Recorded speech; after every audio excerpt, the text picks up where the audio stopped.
The cold, unforgiving marble of the courthouse floor seemed to leach the warmth right out of her Louboutin heels. At 8 months pregnant, every step for Georgina. Adler was a deliberate, calculated effort.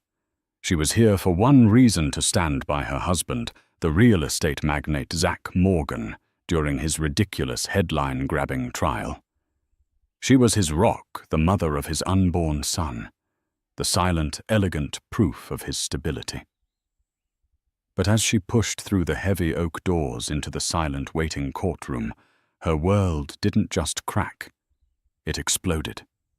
Because there was Zach not looking for her, but turned toward another woman. His hand was on her arm, his body a shield, his expression one of fierce, undeniable protection. And that woman was not just anyone. She was the prosecution's star witness. The Morgan estate in Greenwich, Connecticut, was less a house and more a private kingdom. A sprawling limestone manor, it sat on 50 acres of manicured land that rolled gracefully down to the Long Island Sound. From her sun-drenched breakfast nook, Georgina Adler could watch the sailboats drift by a serene tableau that mirrored the life she believed she was living. At 32, she had everything a woman could supposedly dream of: a brilliant, devastatingly handsome husband in Zach Morgan, a fortune that insulated them from the mundane worries of the world, and a baby boy, their first child, kicking gently beneath her heart. Their love story had been the stuff of magazines, which it frequently was. She, the bright art historian, from a respectable but not wealthy family. He, the self-made titan of New York commercial real estate. He had pursued her with a single-minded intensity that she found intoxicating. He hadn't just bought her things. He had listened to her, championed her career, and made her feel like the absolute center of his universe. When he'd proposed on a private yacht off the coast of Santorini, it felt less like a question and more like a coronation. The first 5 years of their marriage had been an effortless glide. Then came the indictment. It had dropped like a bomb 6 months ago. Federal charges of wire fraud and conspiracy tied to a downtown skyscraper development called the Apex Tower. Zach had been furious, dismissive. "It's a political witch hunt, Gio," he'd explained, his hand resting reassuringly on her growing belly. "My competitors want me out of the game, and they've convinced some ambitious prosecutor to make a name for himself. It's nonsense. It'll all be thrown out." Georgina believed him. How could she not? This was Zach, the man who could bend cities to his will, whose confidence was as solid as the foundations of his buildings. She endured the whispers at charity galas, the thinly veiled pity in the eyes of her friends. She held her head high, a perfect portrait of unwavering loyalty. The press, initially rabid, grew bored with her quiet dignity. The trial, however, was a different beast. It was real, it was public, and it was draining the light from her husband's eyes. He became distant, spending late nights in his study with his lead counsel, Robert Peterson, a man with the predatory stillness of a shark. Zach insisted she stay away from the courthouse. "I don't want you in that circus," he'd said, his voice tight with a stress she'd never heard before. "The stress isn't good for you or the baby. The paparazzi, the questions. It's vile. Please, Gio, stay home. I need to know you're safe here." His concern felt like another layer of his love, a protective cocoon. For the first week of the trial, she complied. She watched the news reports, her stomach twisting at the sight of him striding into the courthouse, his face a grim mask. The prosecution was building its case around a series of falsified loan applications and shell corporations used to inflate the project's value. The key, they claimed, was an inside witness, a former executive from one of his subsidiary companies who had allegedly helped orchestrate the fraud and had now turned state's evidence. The media respecting a court order had not yet named or pictured the witness. But as the second week began, a gnawing unease began to replace her placid faith. Zach's calls became shorter, his explanations vaguer. The strain was breaking him down, and she couldn't bear the thought of him facing it alone. Her place was by his side. It wasn't about the optics. It was about love. He needed to look over at the gallery and see her, his wife, his family, the reason he was fighting. That morning she chose her outfit with the precision of a general preparing for battle, a simple but impeccably tailored navy maternity dress, low heels, her grandmother's pearl earrings. She didn't tell Zach. It would be a surprise, a show of strength. Her driver, a stoic man named Frank, looked concerned as they pulled up a block from the federal courthouse. "Are you sure about this, Mrs. Morgan?" Mr. Morgan was very clear about, "I'm sure Frank," she said, her voice gentle but firm. "He needs me." The media swarm was a chaotic beast of flashing lights and shouted questions. Shielding her belly with her handbag, Georgina pushed through the throng, her security guard clearing a path. The cold air of the building was a relief, the marble floors echoing with the hushed, important sounds of the law. She followed the signs to courtroom 4B, her heart a steady drum of purpose. She was doing the right thing. She was the loyal wife. She paused at the heavy double doors, taking a deep breath to steady her nerves. She smoothed down her dress over the perfect curve of her stomach, feeling her son give a little flutter, as if in encouragement. She was ready. She pushed the door open and stepped inside. The room was packed silent save for the rustle of papers. Every eye was on the front of the court where the lawyers were assembled. Her eyes found Zach immediately. And that's when the world stopped. He wasn't looking at his lawyer. He wasn't looking at the judge. He was standing near the prosecution's table, his back partially to the gallery. He was speaking in a low, urgent tone to a woman seated there. A stunning woman with sharp, dark hair and a tailored suit that screamed ambition. One of Zach's hands rested on the back of her chair.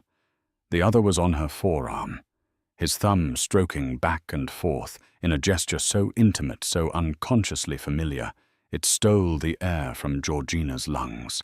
He leaned down his lips, brushing her ear as he whispered something. The woman nodded, her own expression a mixture of fear and resolve. Georgina felt a wave of dizziness. Who was this woman? A junior prosecutor? A paralegal? Then the prosecutor, a stern-looking man named Henderson, stood up.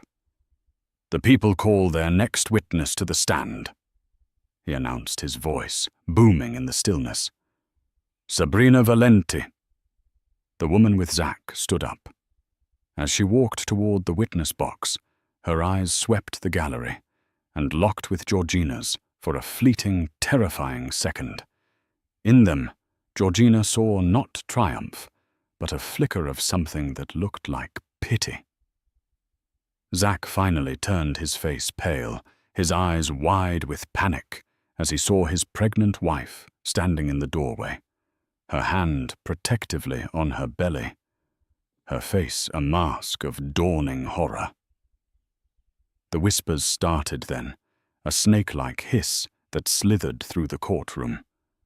The reporters in the gallery began scribbling furiously. They all understood what Georgina was just beginning to. This wasn't just a witness. Zach wasn't just talking to her. He was protecting her, his mistress, the woman who was about to testify against him. Time seemed to warp in courtroom 4B. The seconds stretched into an eternity of silent, agonizing revelation. Georgina stood frozen in the doorway, the heavy oak door, a dead weight against her back. The collective gasp of the gallery, the frantic scratching of reporters' pens, the sudden flash of a forbidden cell phone camera. It all faded into a dull, roaring tinnitus in her ears. Her entire focus narrowed to the tableau at the front of the room.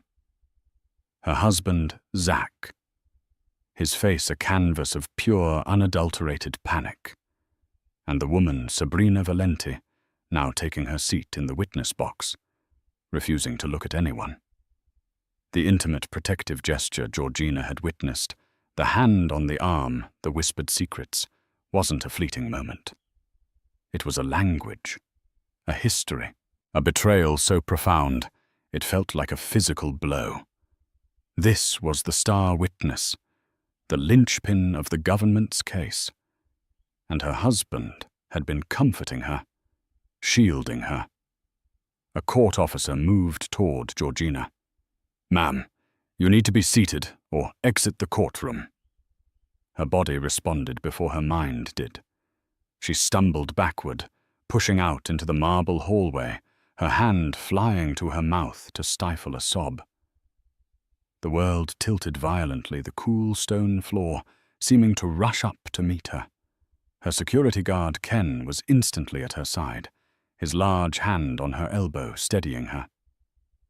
"Mrs. Morgan, are you all right? Let's get you out of here."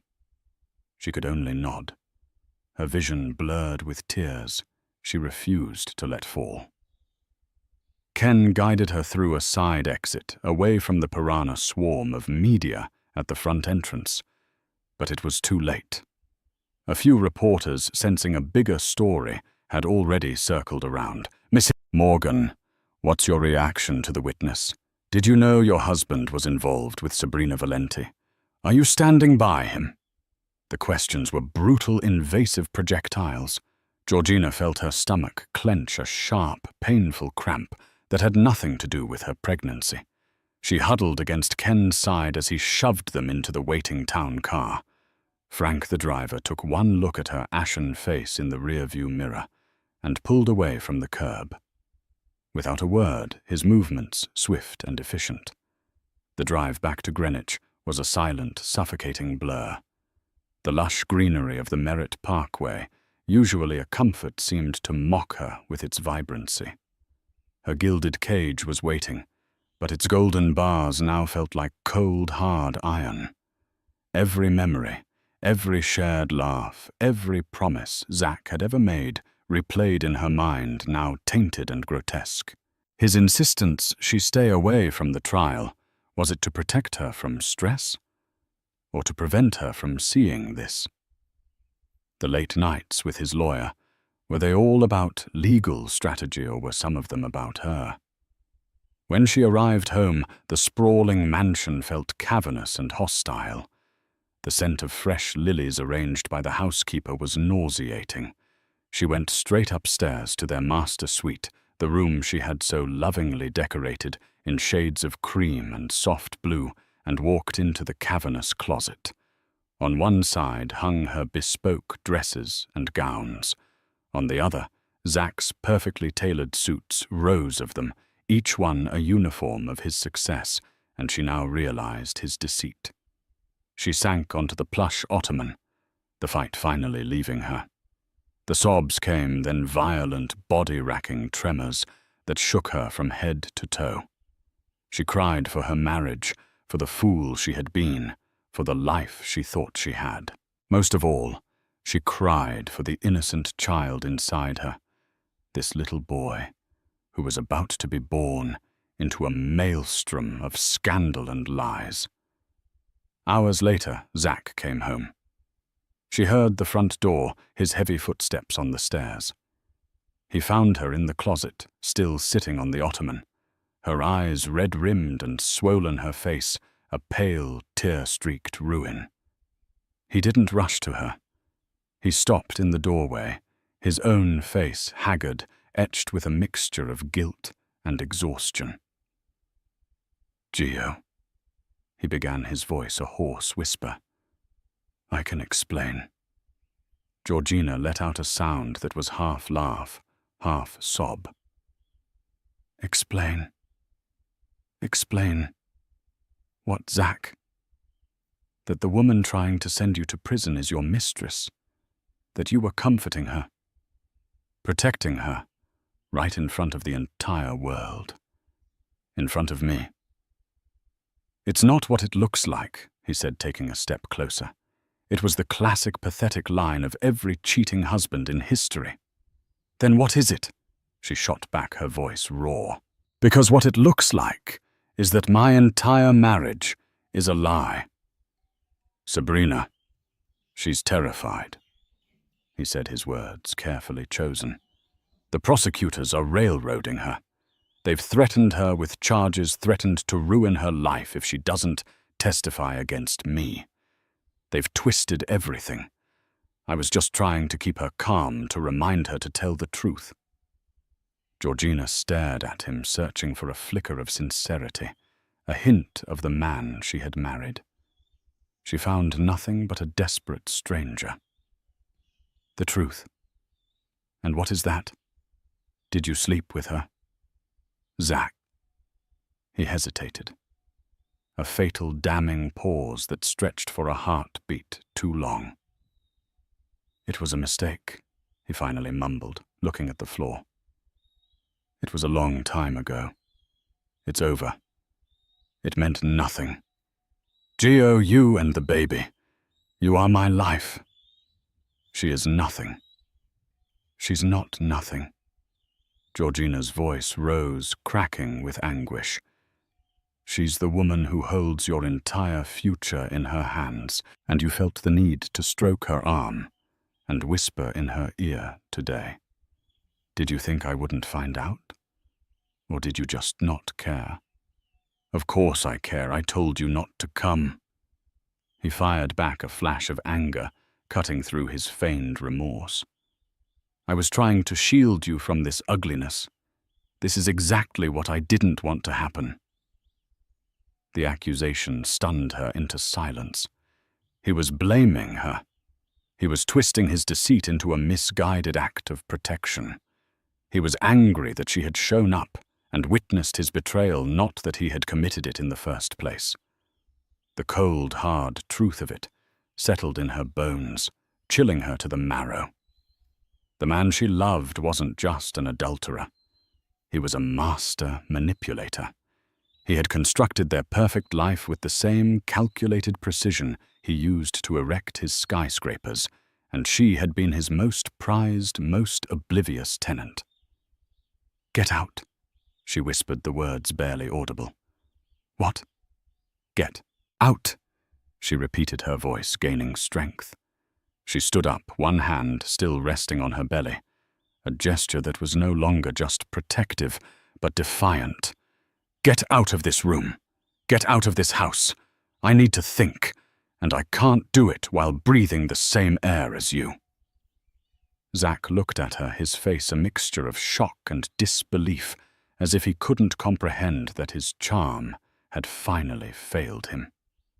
For a long moment, he seemed poised to argue, to try another tactic. But then he saw the look in her eyes, not the hurt, forgiving woman he knew, but a stranger looking at him with utter contempt. He turned without another word and left the room, his footsteps receding down the hall. Georgina stood alone in the vast closet, surrounded by the trappings of a life that was no longer hers. The shattering was complete. Now she had to figure out how to start picking up the pieces. The days that followed were a waking nightmare. The Morgan estate, once a sanctuary, became a prison of suffocating silence. Georgina moved into one of the guest suites at the far end of the house, instructing the staff that Mr. Morgan was not to enter her wing. Zach, to her surprise, complied, retreating to a hotel in the city, leaving her with the house and the deafening echo of his betrayal. His attempts to communicate were relentless. A deluge of text messages, voicemails, and extravagant floral arrangements that she had the housekeeper immediately throw away. They were all variations on the same theme. It was a mistake. She means nothing. I love you. Please let me come home and fix this. But his words were hollow, poisoned by the image seared into her brain, his hand on Sabrina Valenti's arm, his body shielding hers.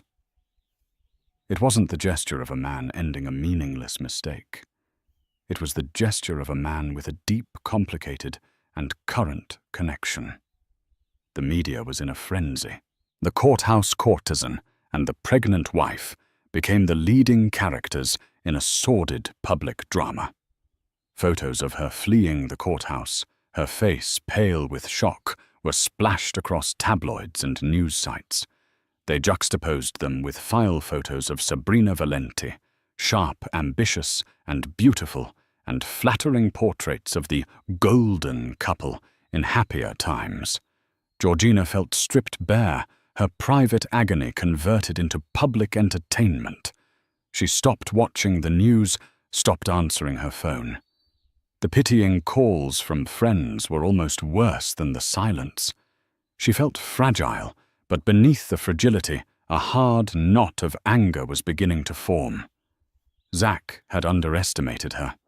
He had always seen her as his beautiful, intelligent, but ultimately gentle wife, the perfect accessory to his powerful life. He had never seen the steel in her spine. 2 weeks after the courtroom incident, fueled by that burgeoning anger, Georgina made a call. Not to a divorce lawyer, not yet. Her thoughts were too jumbled for that. She called a man whose name she'd gotten from a friend who had gone through a similarly messy, high-profile split. His name was Paul Gideon, a private investigator. He wasn't cheap, and he wasn't gentle, but he was by all accounts the absolute best at digging up the truth. Gideon met her not in a shady office, but in the manicured gardens of her own estate. He was a former NYPD detective, a man in his late 50s with tired eyes that missed nothing, and a quiet demeanor that belied a relentless tenacity. Georgina, wrapped in a cashmere shawl, despite the mild autumn air, told him everything. She didn't cry. Her voice was level, almost clinical, as she recounted the events in the courtroom. He says it was a mistake, that it's over. She concluded, her gaze fixed on a distant yacht on the Sound. I don't believe him. I want to know everything. I want to know who Sabrina Valenti really is, how long it's been going on, what their connection is. I want the truth. All of it. Gideon listened without interruption, making only a few notes in a small, worn notebook. When she was finished, he looked at her directly. Mrs. Morgan, are you sure the truth in these situations is rarely clean? Once you see it, you can't unsee it. I'm 8 months pregnant, and my husband is on trial for fraud while protecting his mistress, who is also the star witness against him. Georgina replied, a bitter smile touching her lips. I think I'm past the point of worrying about things getting messy, Mr. Gideon. He gave a slight acknowledging nod. I'll start immediately. Gideon worked with terrifying efficiency. The first report came in less than 72 hours later, via a secure email. It was a preliminary background check on Sabrina Valenti. She was 34, Wharton MBA, a rising star in the cutthroat world of finance. She had started working for a subsidiary of Morgan Holdings, the one at the center of the Apex Tower project, 3 years ago. Her career trajectory had been meteoric, rising from senior analyst to chief financial officer in an unprecedentedly short time. Promotions like that don't happen without a powerful sponsor, Gideon noted dryly in the report. He included travel manifests. Zach's frequent business trips to London, Hong Kong, and Dubai over the past 2 years often coincided with trips taken by Ms. Valenti. They flew on separate commercial flights, but hotel records Gideon had managed to acquire showed them staying in the same luxury hotels, sometimes in adjacent suites, sometimes more damningly in the same penthouse. It wasn't a brief mistake. It was a long-standing international affair. The pain was sharp, a fresh stab to an already gaping wound. But it was the anger that truly fueled her, the sheer audacity of his lies. A week later, Gideon called her. "I have something you need to see in person," he said, his voice grave. "It's not just about the affair anymore." He arrived that afternoon with a slim leather briefcase. He laid out a series of documents on the polished surface of her dining room table. They were property deeds and incorporation papers. "Sabrina Valenti doesn't just work for your husband," Gideon explained, tapping a finger on a document from the Cayman Islands. "He set her up. A year ago, a shell corporation, SV Investments, purchased a penthouse apartment on Park Avenue. The purchase was all cash, $7 million. The sole director of that corporation is Ms. Valenti." He slid another document across the table. "This is more concerning. SV Investments is also a minority shareholder in 3 other shell corporations. The same ones the prosecution alleges were used to move and launder the fraudulent loan money from the Apex Tower project. Her fingerprints aren't just on the company books she was keeping as CFO. They're on the very architecture of the fraud itself." Georgina stared at the papers, the black and white text swimming before her eyes. It clicked into place with a horrifying clarity. This wasn't just an affair. Zach wasn't protecting a jilted lover he'd wronged. Sabrina Valenti wasn't some terrified employee being strong-armed by the feds. She was a co-conspirator. She was as deep in the filth as Zach was, perhaps even deeper. And Zach's behavior in the courtroom. It suddenly took on a terrifying new meaning. The protective gesture, the whispered words, he wasn't trying to calm a frightened ex-lover. He was trying to control a co-defendant. He was managing his accomplice. He was protecting himself. His display of concern for Sabrina wasn't about her at all. It was about ensuring she stuck to whatever story they had concocted, ensuring she didn't flip on him completely and drag him down into the abyss with her. He hadn't just cheated on Georgina. He had made her a fool on a scale she could scarcely comprehend. While she had been at home picking out colors for the nursery and believing in his innocence, he had been engaged in a criminal conspiracy with his mistress. He had built his empire on lies, and his marriage, it seemed, was no different. Georgina stood up and walked to the large window overlooking the water. The serene view was unchanged, but her world had been irrevocably altered. The grief was still there, a heavy anchor in her chest. But now it was joined by something else, something cold and hard and clear. Resolve. Zach Morgan hadn't just broken her heart. He had insulted her intelligence. He had used her pregnancy, and her public dignity as a shield for his own sordid crimes. He thought she was a fragile doll to be kept in a gilded cage. He was about to find out how wrong he was. The next time Zach called, Georgina answered. Her voice was devoid of emotion, a calm, flat surface on a sea of rage. "I need to see you, Zach. At the house. Tonight. Come alone." She could hear the relief in his voice, the arrogant assumption that she was finally ready to be placated. "Of course, Gio. Anything. I'll be there at 7. She spent the afternoon preparing. She had Gideon's entire file printed and arranged in a neat stack on the coffee table in the formal living room, a room they rarely used, which felt appropriate. It was a cold, impersonal space, fit for a cold, impersonal reckoning. She dressed not in the soft, flowing maternity wear he was used to, but in a structured black dress, her hair pulled back severely.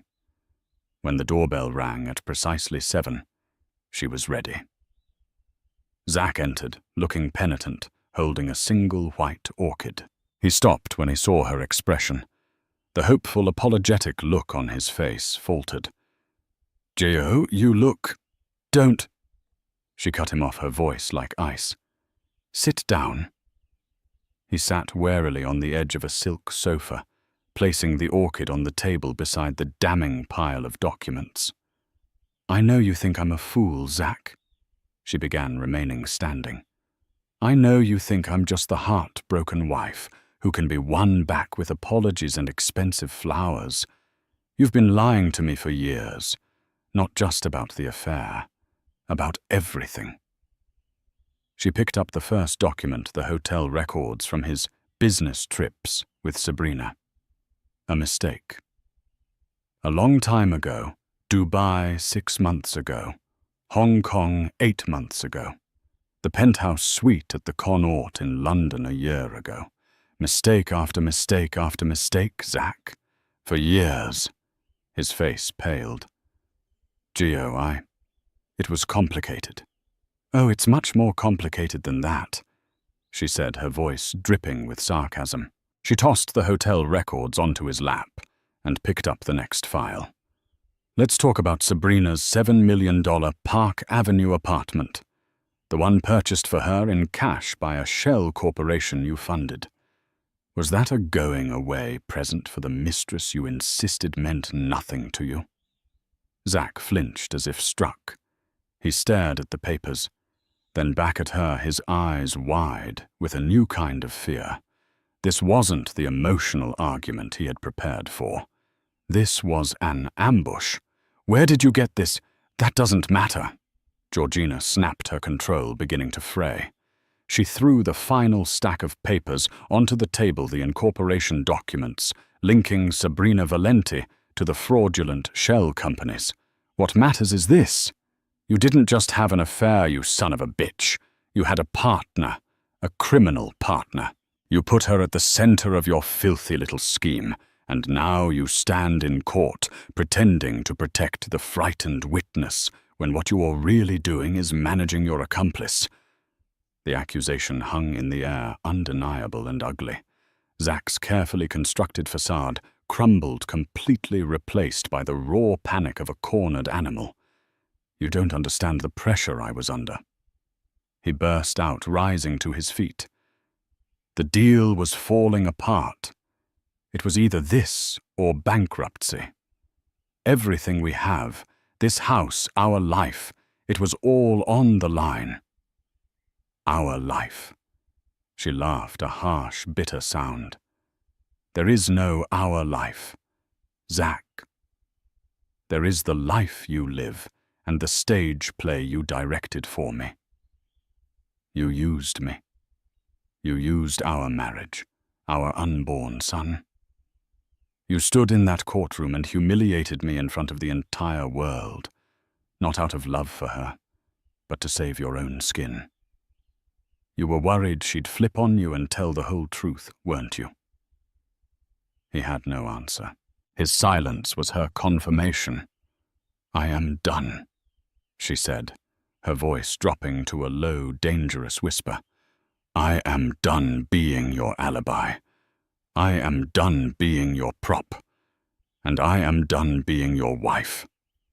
Georgina, no, he pleaded, his bravado gone, replaced by desperation. We can fix this. I'll give her up. I'll do anything. Think of the baby. Oh, I am thinking of him, she said, her hand going to her belly. I am thinking about how he will not be raised by a liar, a cheat and a criminal. He will be raised by a mother who respects herself enough to walk away from this toxic charade. She walked to the door and opened it. My lawyer will be in touch with yours tomorrow morning. Get out of my house. Zach stared at her, his empire collapsing around him in the cold, formal living room. He had lost control of the narrative, and in doing so he had lost everything that mattered. He walked out without another word, the white orchid lying abandoned on the table, a pathetic symbol of a love that had never really been true. The next morning, Georgina did not call a standard-issue divorce attorney from a glossy firm. She called the one name that struck fear into the hearts of Manhattan's wealthiest philanderers, Diana Kendrick. Diana was a legend. A woman in her 60s with razor-sharp intelligence and a reputation for eviscerating powerful men in court.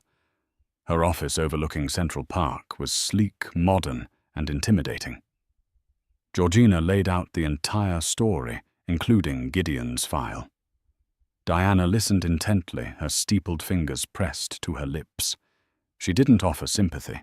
She offered strategy. "Your husband's position is extraordinarily weak," Diana said, her voice crisp and clear. "He's facing federal prison time, his assets are about to be scrutinized by the government, and his key witness is his mistress and co-conspirator. This is a gift, Georgina." "A gift?" Georgina asked, bewildered. "Leverage," Diana corrected. "In a typical divorce, we'd fight over assets. Here we hold the keys to his future. He is desperate to control Sabrina Valenti's testimony. He is terrified of what else she might know, and what else she might say to the prosecution to save herself.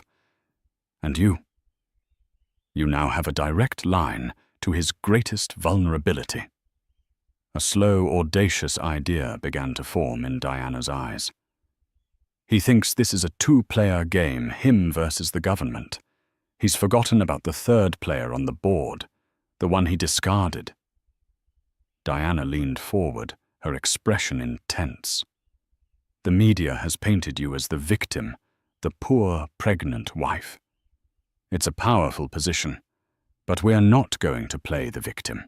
We are going to use the truth you've uncovered, not just to secure your future in a divorce settlement, but to control the outcome of this entire mess." For the first time in weeks, Georgina felt a flicker of something other than pain or anger. It was power. Zach had built his life on the assumption that she was a beautiful passive object in his collection. He and the rest of the world were about to see the woman she truly was. The awakening was over. The fight was about to begin. The plan Diana Kendrick proposed was both terrifying and brilliant. It moved beyond the realm of divorce court and into the high-stakes chess game of Zach's criminal trial. "Your husband's greatest fear," Diana had explained, "is that Sabrina Valenti will realize her loyalty to him is a one-way ticket to a federal prison cell. He is using their shared history to manipulate her to keep her on a leash. We need to cut that leash." "How?" Georgina had asked. "You are going to talk to her," Diana stated simply. The idea was abhorrent.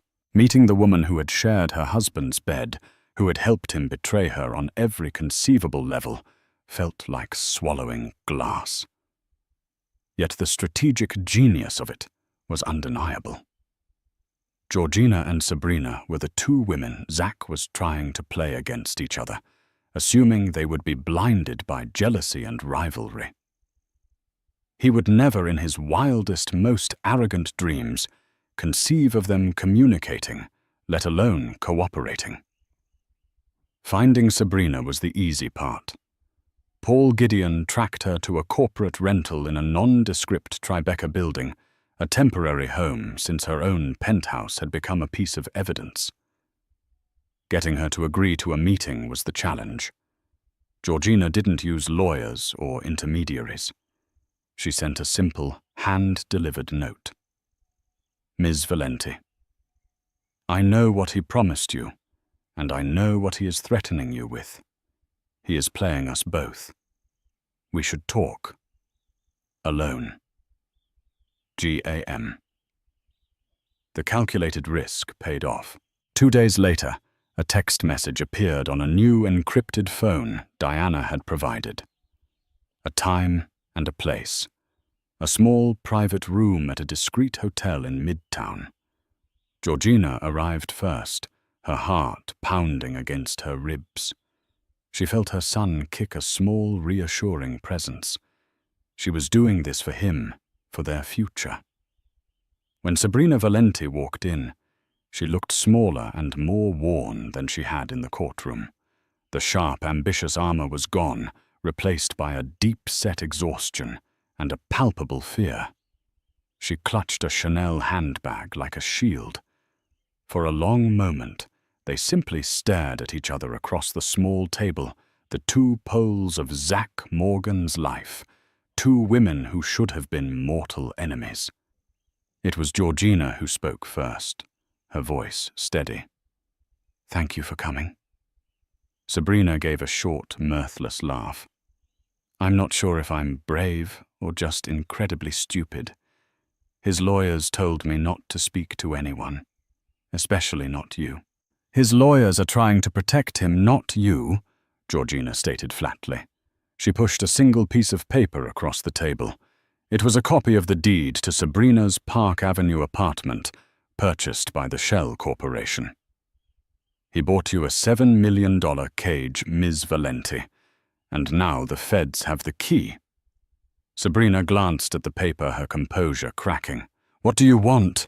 "I want you to understand the game you're in," Georgina said, leaning forward. "Zach doesn't love you. He owns you. That apartment, your promotion, your career, it was all a transaction. And right now, in that courtroom, he's not protecting you from the government. He's protecting himself from you. He's making sure you stick to the story that minimizes his role and makes you look like the primary architect of the fraud." Sabrina's face, already pale, lost all its color. "That's not true. He said they're pressuring me because I'm the weaker target, that if we stick together, his lawyers can get us both through this." "And what happens if you don't stick together?" Georgina pressed. "What did he say he would do? I imagine he has evidence of your involvement. Things he could leak to the prosecution to make you look even more guilty. I imagine he's threatened to ruin you completely, to make sure you take the fall alone." The flicker of recognition in Sabrina's eyes was all the confirmation Georgina needed. Her instincts, honed by years of living with a master manipulator, had been right. Tears welled in Sabrina's eyes, tears of fear and fury. "He said he loved me," she whispered the words, sounding pathetic even to her own ears. "For 3 years he sold me a dream, a partnership, a future. He told me Georgina was just for show, a society wife he was trapped with. And then, when the indictment came down, everything changed. He became cold calculating. He told me exactly what I had to say, what documents to forget. He said if I deviated by a single word, he would bury me." The story was a poisoned dart, yet hearing it, Georgina felt a strange, unexpected shift. The fiery jealousy she expected to feel was replaced by a cold, clarifying pity. They were different, yes, but they were both victims of the same man's pathological narcissism. He had sold them both a carefully curated fantasy, one as the perfect wife, the other as the secret soulmate. Both were lies. "He told me you were cold," Sabrina continued, her voice thick with emotion. "That your marriage was a business arrangement. Seeing you in that courtroom, pregnant, I realized I was the fool, the biggest fool in New York City." "We both were," Georgina said quietly. "But we don't have to be anymore. His entire strategy hinges on us hating each other. It hinges on the jury seeing a scorned mistress trying to get revenge and a loyal wife standing by her man. He never imagined a world where we would be in the same room comparing notes." A dangerous, fragile alliance began to form in the sterile hotel room. It wasn't about friendship or forgiveness. It was about survival. Georgina explained Diana Kendrick's strategy. Sabrina had the inside knowledge, the real, unvarnished truth of the fraud, the location of hidden servers, the existence of documents Zach thought were long destroyed. Georgina had the public sympathy and the legal firepower. "The prosecution thinks they have a strong case," Georgina explained, "but they don't have everything. Zach is still holding cards back. You can give them the whole deck, Sabrina. You can go back to the U.S. attorney, tell them you were previously testifying under duress, and offer them full cooperation in exchange for a better deal. A much better deal. He'll destroy me. Sabrina breathed, the fear still potent. He will try, Georgina countered. His lawyers will try to paint you as a liar, a jilted lover changing her story. But they won't be expecting me. She looked Sabrina directly in the eye. When you get back on that stand and tell the real story, I will be sitting in the front row of that courtroom. Not as the broken, humiliated wife, but as the woman who knows you are telling the truth. My presence will corroborate your story in a way no document ever could. The scorned mistress narrative dies the second the wronged wife sits there silently validating her testimony. We will destroy him together. It was a breathtaking gamble. For Sabrina, it meant trusting the woman she had wronged. For Georgina, it meant aligning herself with her husband's mistress. It was an unholy alliance, born of shared betrayal. Sabrina was silent for a full minute, the weight of the decision pressing down on her. Finally, she looked up. The tears gone replaced by the same hard resolve Georgina now felt in her own heart. Tell me what I need to do, Sabrina Valenti said. The shift in the trial was immediate and seismic. 2 days after her secret meeting with Georgina Sabrina Valenti's lawyer informed the court that his client had new information to provide. The U.S. Attorney's Office, sensing a major breakthrough, requested a 3-day recess. Behind closed doors, Sabrina, now protected by a new, fiercer legal team, funded discreetly by a trust Diana Kendrick had established, laid everything bare. She provided passwords to offshore accounts, detailed ledgers of the money laundering scheme, and described conversations with Zach that proved he was not a distant overseer, but the meticulous architect of the entire fraud. She handed them the murder weapon, and Zach Morgan's fingerprints were all over it. The prosecution, ecstatic, granted her a revised plea deal, full truthful testimony, in exchange for a recommendation of probation and community service. The prey had turned on the predator. When the trial resumed, the atmosphere in the courtroom was electric. The press gallery was overflowing. Zach Morgan sat at the defense table, flanked by his lawyers, but the confident swagger was gone. He looked thin, tense, and he kept shooting venomous looks at the prosecution's table, where Sabrina sat, waiting her face a calm, unreadable mask. But the real shock for Zach came when he looked at the gallery. There in the front row, directly in his line of sight, sat his wife. Georgina was the picture of serene strength. She was dressed in a simple, elegant, cream-colored dress that accentuated her pregnancy. She wasn't weeping. She wasn't glaring. She met his gaze with a cool, level stare that communicated one simple, devastating message: I know everything. His face went ashen. His lawyer, Robert Peterson, leaned over and whispered something, but Zach didn't seem to hear him. He understood in that horrifying moment that he had been outmaneuvered. The 2 women in his life he had sought to control were now united against him, a pincer movement he had never anticipated. Prosecutor Henderson recalled Sabrina Valenti to the stand. Ms. Valenti, he began, you are still under oath.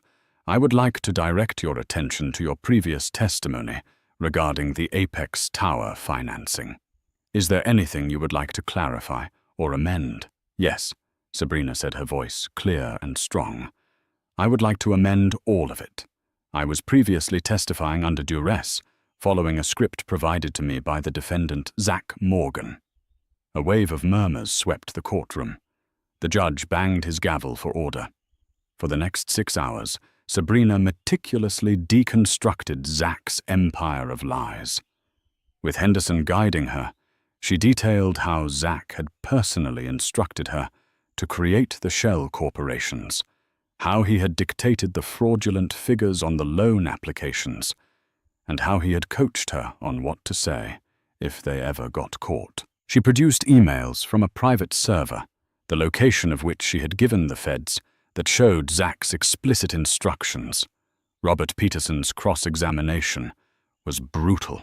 He was a skilled lawyer, and he went for the jugular. "Ms. Valenti, isn't it true that you were engaged in a long-term, intimate relationship with my client?" Peterson sneered. "Yes," Sabrina answered calmly. "And isn't it true that this relationship ended shortly before the indictment came down? It is true that he became distant and controlling." "Yes." "So a woman scorned," Peterson declared, turning to the jury. "Isn't this the truth of the matter? Mr. Morgan ended your affair, and now you are concocting this elaborate fantasy to destroy him. You're changing your story to get revenge." It was the exact line of attack Georgina and Diana had predicted. But as Peterson spoke, Sabrina didn't look at him. She looked for a brief, intentional moment at Georgina. Georgina met her gaze and gave a small, almost imperceptible nod. The jury saw it. The press saw it. This wasn't the behavior of two rivals. It was a confirmation. Henderson, on his redirect, drove the point home. "Mr. Peterson claims you are motivated by revenge. But can you tell the court who is sitting in the front row today, listening to your testimony?" Sabrina looked toward the gallery. "Georgina Morgan, his wife." "And has Mrs. Morgan been here for the duration of your new testimony?" "Yes." "Does she appear to be supporting her husband's claim that you are a liar?" Henderson asked, treading a fine line. Peterson shot to his feet. "Objection. Calls for speculation on the witness's part about a spectator's state of mind." "Sustained," the judge said. "The jury will disregard the question. But," he added, looking over his glasses at the jury box, "they will not be instructed to disregard who is and who is not present in this courtroom." The damage was done. The image was more powerful than any testimony. The loyal wife was not standing by her man. She was sitting in silent solidarity with the mistress who was telling the truth. The narrative of the scorned lover had been utterly neutralized. The final blow came when Henderson introduced evidence of the $7 million Park Avenue penthouse. "Ms. Valenti, can you tell the court the source of the funds for this property?" "It was a bonus," Sabrina said, her voice laced with irony, "for services rendered on the Apex project. It was a payment from Zach Morgan, funneled through the same shell corporations used in the fraud to ensure my silence and loyalty." The prosecution then showed wire transfers in corporation papers. All the evidence Paul Gideon had uncovered for Georgina now deployed with devastating effect in a federal court. Zach Morgan sat slumped in his chair, a broken man. He didn't look at his wife or his former mistress. He stared blankly at the defense table, at the ruins of a life built on the fatal miscalculation that the women he betrayed were as weak as he believed them to be. Georgina had not uttered a single word in court, yet her presence had been the queen on the chessboard, a silent, powerful move that had led to an undeniable checkmate. The jury took less than a day. The verdict was a clean sweep, guilty on all counts: wire fraud, conspiracy, money laundering. Zach Morgan, the titan of industry, stood pale and slack-jawed as his fate was read aloud. He was taken into custody immediately pending sentencing, his bespoke suit looking absurdly out of place as federal marshals led him from the courtroom he had once commanded. Georgina watched him go not with triumph, but with a profound and weary sense of closure. She felt no joy in his destruction, only a grim satisfaction that the truth had finally prevailed. As the courtroom emptied, she caught Sabrina's eye from across the room. There were no words exchanged, no smiles. There was only a quiet, shared nod of understanding. They were not friends, and never would be. They were survivors of the same shipwreck, forever linked by the storm they had weathered together. Sabrina would face her own sentencing, but with the government's recommendation, she would walk away with her freedom, if not her reputation, intact. It was a steeper price than Georgina had to pay, a fact that tempered any sense of victory. The divorce proceedings handled by Diana Kendrick were swift and brutal. With Zach's criminal conviction and the overwhelming evidence of financial fraud and marital infidelity, including hidden assets that Sabrina's information had helped uncover, he had no leverage. His legal team, facing a mountain of irrefutable proof, advised him to settle quickly to avoid further public humiliation and a more punitive judgment. Georgina did not ask for half of his tainted empire. Diana structured a settlement that was both strategic and just. A significant but clean portion of Zach's remaining legitimate assets was placed into an irrevocable trust for their son. The Greenwich estate was sold, as were the cars, the jet, and the art collection. Georgina wanted no remnants of that life.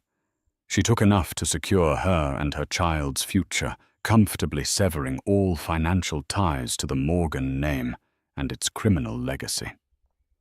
A month later, in the quiet, sterile environment of a private hospital room, Georgina gave birth to a healthy baby boy.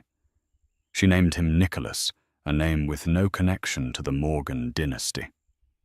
Holding him for the first time, she felt the last vestiges of the anger and betrayal wash away, replaced by an overwhelming, fierce love. This tiny, perfect child was her future. He was her true north. Her life was quieter now. She bought a charming brownstone in Brooklyn, a world away from the cold grandeur of Greenwich. She reconnected with her passion for art history, taking a position curating a small but respected gallery. Her days were filled with the simple, tangible joys of motherhood, the scent of baby powder, the warmth of a small body curled against hers, the sound of soft gurgles and first laughs. The media eventually moved on to the next scandal. Zach Morgan was sentenced to 12 years in a federal penitentiary, a fallen king in a kingdom of his own making. His name became a cautionary tale whispered in boardrooms and on golf courses. One crisp spring afternoon, about a year after the trial, Georgina was pushing Nicholas in his stroller through Prospect Park. The cherry blossoms were in full bloom, painting the sky in soft shades of pink. She saw a woman sitting on a bench ahead reading a book. As she drew closer, she recognized the sharp, dark hair. It was Sabrina Valenti. Sabrina looked up, her eyes widening in surprise. She had changed. The severe business suits were gone, replaced by jeans and a simple sweater. She looked softer, calmer. Georgina paused, an unspoken question hanging in the air between them. Sabrina closed her book and gave a small, hesitant smile. Her eyes drifted down to Nicholas, who was babbling happily in his stroller. "He's beautiful, Georgina," Sabrina said, her voice quiet. "Thank you," Georgina replied. There was no talk of the past, no need to rehash the pain and the betrayal. The silence between them wasn't awkward, but filled with a shared unspoken history. They were two women whose lives had been irrevocably altered by the same man who had found strength not in vengeance, but in an alliance born of necessity and a mutual refusal to remain victims. I'm going back to school," Sabrina offered, as if needing to fill the silence. "Architectural history, starting over." Georgina nodded, a genuine smile touching her lips for the first time. "I wish you the best, Sabrina. Truly." You too, Georgina, she said. And with that, Georgina pushed the stroller onward, walking away from the bench, away from the past, and into the warm, sunlit path of her new life. She was not the broken, pregnant wife who had walked into a courtroom. She was Georgina Adler, a mother, a curator, a survivor. She was free. The story of Georgina Adler isn't just about a marriage falling apart. It's a powerful reminder of how quickly a perfect life can reveal itself to be a perfect lie. It's about the incredible resilience of a woman who, at her most vulnerable, discovered a strength she never knew she had. Faced with public humiliation and private agony, she refused to be a victim. Instead, she rewrote the entire script, not with revenge, but with intelligence, courage, and a shocking alliance that no one saw coming. What did you think of Georgina's decision to work with Sabrina? Was it a brilliant strategic move or a betrayal of her own self-respect? Let us know your thoughts in the comments below. If stories of strength and resilience in the face of impossible odds inspire you, please hit that like button. Share this video with someone who needs to hear it, and make sure you subscribe to our channel for more real-life dramas that you won't forget. Thank you for listening.